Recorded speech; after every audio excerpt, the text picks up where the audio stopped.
2030 measured as intensity of GDP compared to what it was in 2005. Malaysia thereby raised the bar compared with its previous commitment made at the COP15 climate change summit in Copenhagen in 2009. Similarly, Denmark, as part of the European Union, has committed to the Global Action Plan to put the world on track to limiting global warming to below 2 degrees Celsius. This, however, has not stopped Denmark from setting its own more ambitious goals. Honorable Mr. Nikolai Rup, the Ambassador of the Kingdom of Denmark to Malaysia, the Danish Honorary Consul to Penang, His Excellency Mr. Liu Chi-yong, Dr. Sri Farizan bin Darus, the State Secretary of Penang, distinguished guests, ladies and gentlemen. First, let me wish everyone a very good morning and welcome you in the traditional Malaysian manner. Selamat datang ke Pulau Pinang, salam bersih kepada semua. I'm delighted to welcome the Danish Ambassador and his delegation to Penang. His Excellency Ambassador Nikolai was in Penang for EU Day in November 2013, where the embassy showcased the Copenhagen Solutions exhibition at USM. And I remember I was very surprised at the ambitions, I would say a towering ambition of Copenhagen at that time was to be carbon neutral by 2025. And we were wondering whether that's possible. But after listening to Ambassador Nikolai, where he says 1 out of 2 residents in Copenhagen cycle, and he himself cycled to the Foreign Ministry, I believe that is possible. I mean, you have a senior diplomat cycling to the Foreign Ministry and probably meeting their guests on a bicycle. I think that is clearly a green diplomatic solution. And we are very pleased that 3 years later, we have officers from the Copenhagen municipality here in Penang to share with us their projects, their climate change projects, that some of us have seen from the exhibition, and of course, update us on how they intend to achieve their target of being carbon neutral by 2025. Along with Copenhagen, I understand there are also 6 Danish companies who will share their experiences on working with the Copenhagen city municipality on successful climate projects. And I'm sure that you have found a very conducive state in Penang for your projects or for your sharing of experiences. Now, Penang aspires to be an international and intelligent city, one that nurtures and educates talent, one that promotes and rewards diligence, expertise, and entrepreneurship, one that is livable by being clean, green, safe, and healthy, and one that practices good governance and clean leadership, especially promoting integrity, justice, and people-centric governance. And if we want to become international, and we want to become livable, and of course intelligent, you must be green. There's no 2 ways for it. If you are not green, you cannot be international, you cannot be livable, and definitely not intelligent. And that's why we are very interested in the Copenhagen solutions. We aim to be the first green state in Malaysia. Of course, we also hope to become the first bicycle state. Now, to be a green state is very challenging. I think one of the parameters, of course, is to have a recycling rate of at least 40%. And Penang has a recycling rate of 32% at the moment. That's why our waste segregation at source program is very important if we are to achieve that 40% target. Now you compare that with the national average. The national average is only 10.5%. The recycling rate for Malaysia is only 10.5%. Penang is way ahead. 32%. But there lies the difficulty. You know, the law of diminishing marginal returns, we studied that in our first year university. It's easier when you start from base zero. But when you reach there, every incremental improvement is so difficult to achieve. And we can only do that by, of course, succeeding in our separation at source program. That's why the whole government is hoping that we can somehow pull it off, and that, of course, requires support from the public. We always stress this. Just give us 1 minute a day. A minute a day would change your life. A minute a day to do segregation at source would change your life. Of course, you may find this very quaint for our friends from Denmark, because I'm sure doing separation at source is part of your lifestyle, but not in Malaysia. And I still remember when we started the no free plastic bag campaigns. We have some of the, quite a number at that time. We started in 2009, 2010. We went full steam ahead. We were criticized severely, especially by the older folks, who asked me pointedly, where am I going to put my rubbish if I have no plastic bags? Now, I wanted to reply at that time was, how did your grandfather throw away rubbish? Because at that time there was no plastic bags too. But you know, it's not, sometimes it is best to keep quiet. And just say that, well, it is for your grandchildren. So we do not want to argue with them, we just want to appeal to the better angels of their nature. Because when you talk with their grandchildren, you see their face soften. So you talk with their grandchildren, it's for your kids, for your grandkids. I'm sure you want them to live in a clean environment. And that softened them a bit. Of course, we got the grandchildren to tell their grandparents, you must do this for our sake. And you know, children nowadays in our society, I'm sure in yours too, the parents and the grandparents don't tell their grandchildren what to do. It's the grandchildren who tell their grandparents what to do. So they will listen. And by working on the grandchildren and working on the kids, we succeeded in getting full acceptance. And today, Penang is the only state that doesn't give out free plastic bags at supermarkets. If you want them, you can. You have to pay 20 cents. I'm sure in Denmark you cannot even buy plastic bags. But here in Penang, we can still have that. But we are the only state that does that in Malaysia. No other state could do what we did. I even given to understand that even Singapore doesn't have this program.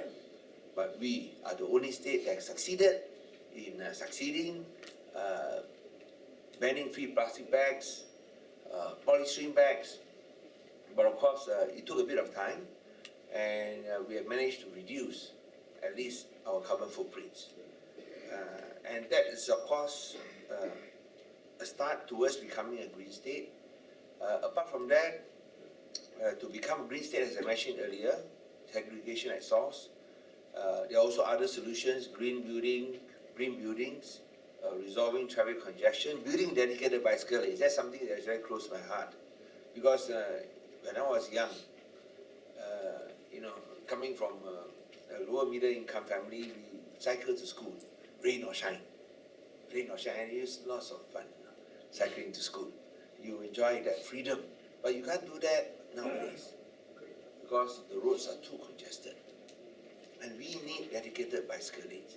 I can only look with envy at what Copenhagen has done. But again, we will take the first baby steps. The first baby steps to become a bicycle state by becoming the first state in Malaysia to have dedicated bicycle lanes along the coastline, so that we can get more people to cycle. And at the same time, we are also introducing our common bike sharing system that you see everywhere in the West, not just in Copenhagen, but anywhere. We will probably be the first state that does that on a coordinated basis.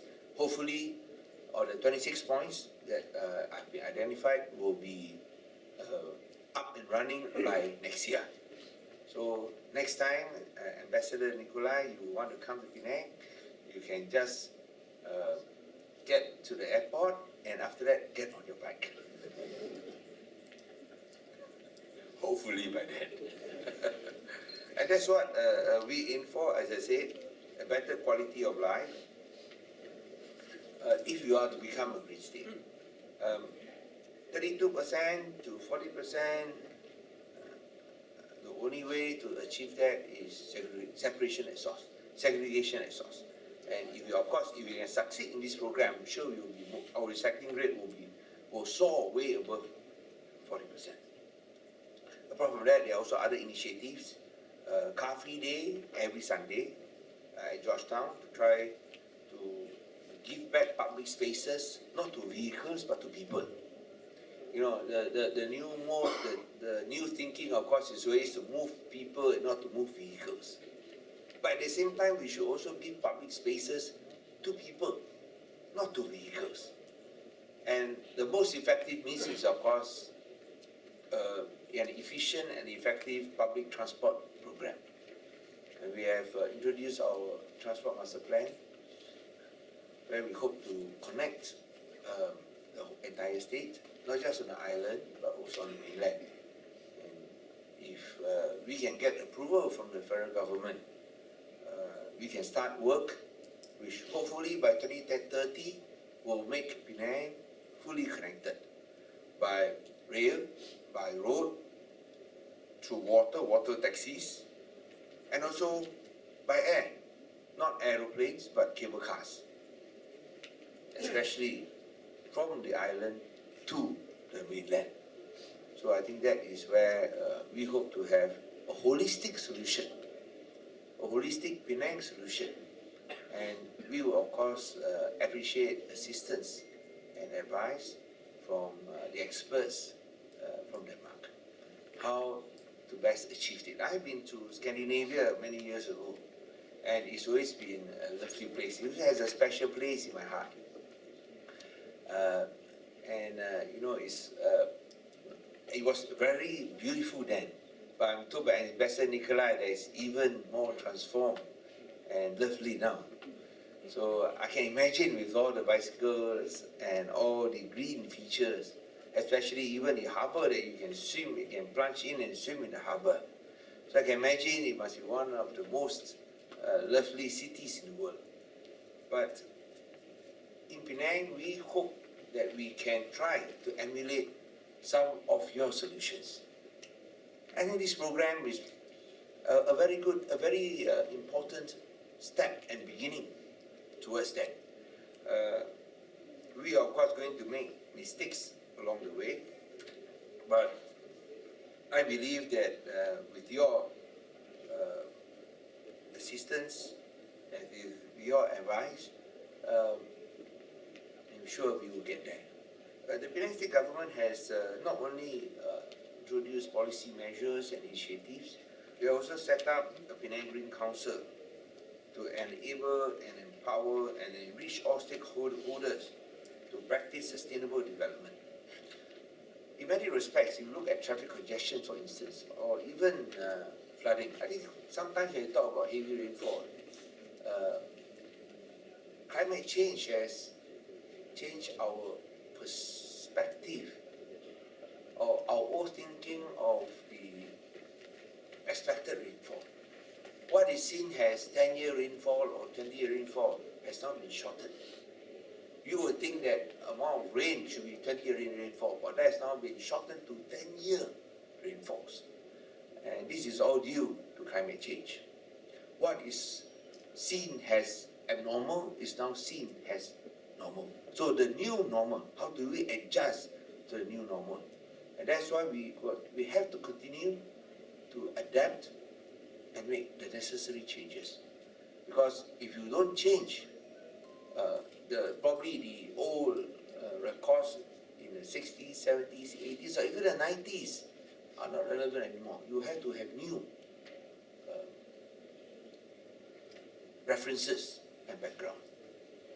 And as I said earlier, we also have to deal with not only these changes, but you sometimes have to deal with success. The traffic congestion in Penang, which has increased, despite the state government widening and adding new roads, I think is a reflection of Penang being a victim of our own success. Let me give you some figures. investments, especially in manufacturing, over these last 8 years, jumped by 100% compared to the previous 8 years. Number of tourists has also spiked up. Our airport, I'm just stating these figures off my head. Our airport was supposed to reach capacity by 2020. We reached capacity this year. So you can imagine the number of tourists coming in. And of course that has only added to the congestion. Because when you have almost 100% increase, you cannot do 100% more routes. You can probably do 30-40%. And that's where the traffic congestion pops up. But fortunately, we did that 30-40%, which was never done before. So at least you can mitigate the effects. But that is a challenge. That when you're successful, you can also be a victim. And it's how you deal with success, I think is critical. Our way out, of course, apart from our public transport master plan, is to build dedicated bicycle lanes. Hoping that perhaps Penangites will follow Copenhagenites to change their lifestyle and adopt the bicycle. And to do that, of course, you have to make that whole route attractive. Just as you see water everywhere in Copenhagen, we hope that for those cyclists, when they cycle along the coastline, they'll have a memorable experience. They'll want them to come and have more, and of course use and rely on the bicycle as a reliable mode of transport. So, whilst Penang is have an ambition of being the first bicycle and green state of Malaysia, we know that we have a lot to do, a lot to learn, and I'm sure my government is willing and hungry to learn the best practices from Copenhagen. So once again, let me express my gratitude to Ambassador Nikolai and all delegates from Denmark for visiting Penang and sharing your ideas with us. We hope that you can make us achieve our goal of being the first green and the first bicycle state in Malaysia. At least you can say that you had a part to play in that success. Thank you very much. Thank you very much, Minister, for the opening speech. Also for inspiring insight into where Copenhagen has been, where we are right now, and where we want to go in the future. So it's a little trip we're going to take here, and it's actually also a fairy tale. First, a few words about Copenhagen. I know some of you have been to Copenhagen, but for those of you who hasn't, Copenhagen is the capital. Copenhagen was going to be the first carbon neutral capital in 2025. And it is an ambitious goal, but we still think it's a realistic goal, and we are moving towards it. We have had, so far, since 2005, we've been able to cut emissions in Copenhagen by 38%, which is actually quite remarkable. But also, as you also said, the first steps are the easiest, then it becomes more difficult as you move towards the last bits, and I'm sure that the last 3% will be the most difficult of them all.